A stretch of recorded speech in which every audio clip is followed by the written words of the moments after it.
This is the world 200 million years ago. No cell phones, electricity, or even other humans. Would you be able to survive in this new world? Could you get yourself a pet dinosaur?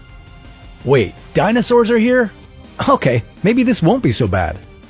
This is What If, and here's what would happen if you were alive 200 million years ago. The world was pretty different during the late Triassic period. One of the most notable differences is this right here. This is Pangaea, a supercontinent containing different parts of today's world. There's Australia down south, North America in the northwest, and Eurasia in the east, all interconnected. It would take you a while, but in theory, you could walk from California to France. You won't see the Hollywood Walk of Fame or see the Eiffel Tower, as they don't exist yet. What would you see? The first thing you'd notice as you're traveling across Pangaea are all the dinosaurs running about. You won't have to worry about dinosaurs such as the Delong that weigh only 11 kilograms. They won't pose much of a threat. But watch out for the Melanorosaurus, who has a height of 12 meters and would find you to be a tasty snack. Scientists say that the late Triassic period was the dawn of the first dinosaurs. Dinosaurs of all sizes would be everywhere. You'd also see some other crazy creatures you've never seen before, and some that may remind you of animals you see today.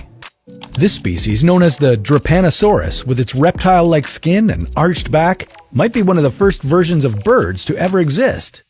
The Triassic period was an incredibly important 50 million years of evolution. A time with not a lot of competition between species, since just prior to this period, 70% of Earth's creatures were wiped out in a mass extinction event. Many of the animals at the time were able to thrive and grow without having to be constantly wary of other predators. The further you travel inland into Pangaea, you'll notice the massive weather changes.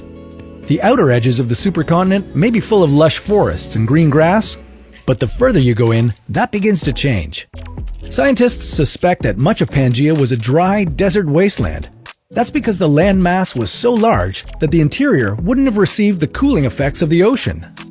Speaking of which, the ocean, known as Panthalassa, surrounded all of Pangaea and covered 70% of Earth's surface. This ocean was extremely deadly.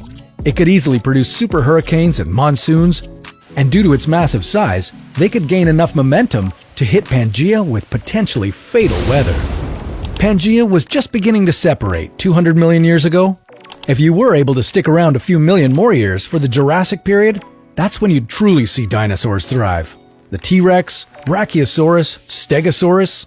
What would happen if they were still alive today? Well, that sounds like a question for another What If.